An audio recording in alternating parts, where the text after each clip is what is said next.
এটা হচ্ছে টমেটো কুচি, পেঁয়াজ কুচি, লঙ্কা আর তেজপাতা।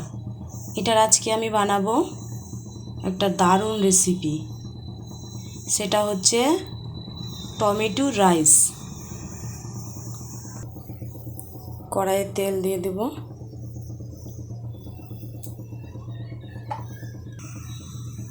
একটা তেজপাতা দিয়ে দেব,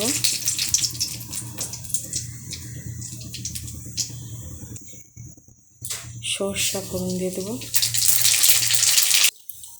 আর লঙ্কা পেঁয়াজ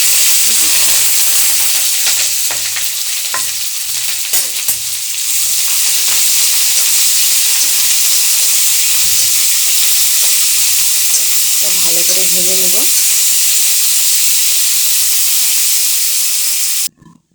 কুকারে ভাতটা হয়ে গেছে, বের করে নিব এখন।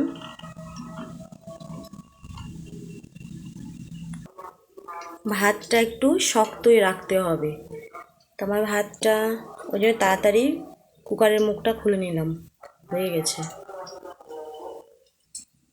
ভাতটা আমি ঢেলে নিয়েছি। পেঁয়াজটা আর একটু ভেজে নিব।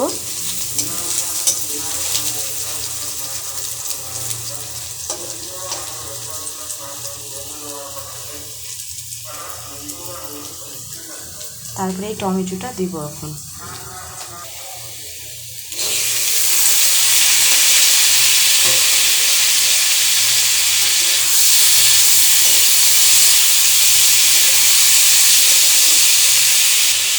ভালো করে মনোযোগ দিয়ে দেখবে বন্ধুরা আমি কীভাবে করছি, তবে তোমরাও বাড়িতে ট্রাই করে দেখতে পারো, খুবই ভালো লাগে এই ভাত রাইসটা। না হচ্ছে এটা টমেটো রাইস। লবণ দিব আদিয়া মতো।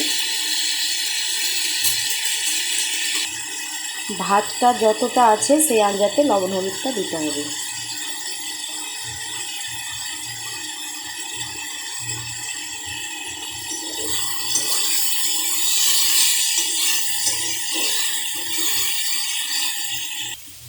অল্প লঙ্কার গুঁড়ো দিয়ে দেবো, কাশ্মীর,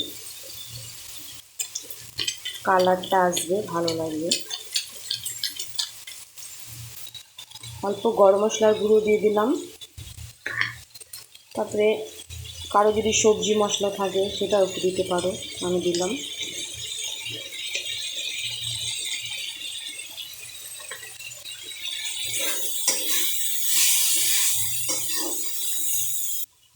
অল্প জল দিয়ে দিলাম, সেদ্ধ হবে।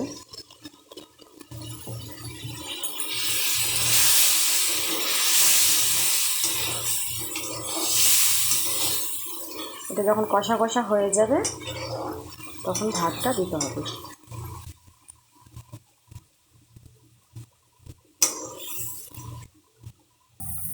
এটা হচ্ছে তেঁতুল, এর মধ্যে থেকে আমি দুটো কুয়া নিয়ে গুলে দিব।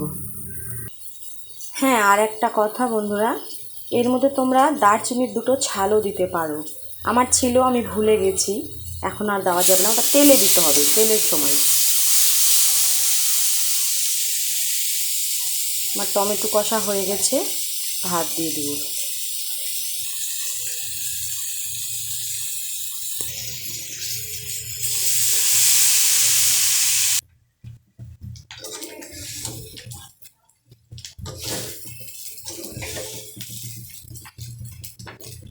এই খাবারটা আমার খুব প্রিয়। যখন সবজি টবজি কমে আসে, কিছু না থাকে, তখন আমি টমেটো দিয়ে এটা বানিয়ে ফেলি, খুব ভালো লাগে, অসাধারণ টেস্ট।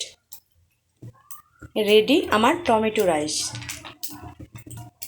আমি ঘরের যা ছোটো মোটো খাবার বানাই সেটাই তোমাদের সামনে তুলে ধরি বন্ধুরা। আমি বড় 5 স্টার হোটেলের মতো বানাতে পারি না, এটাই আমার কাছে অনেক। যদি ভালো লাগে ভিডিওটা তো কমেন্ট করে জানিও। আজকের মতো এখানেই, তাহলে বাই।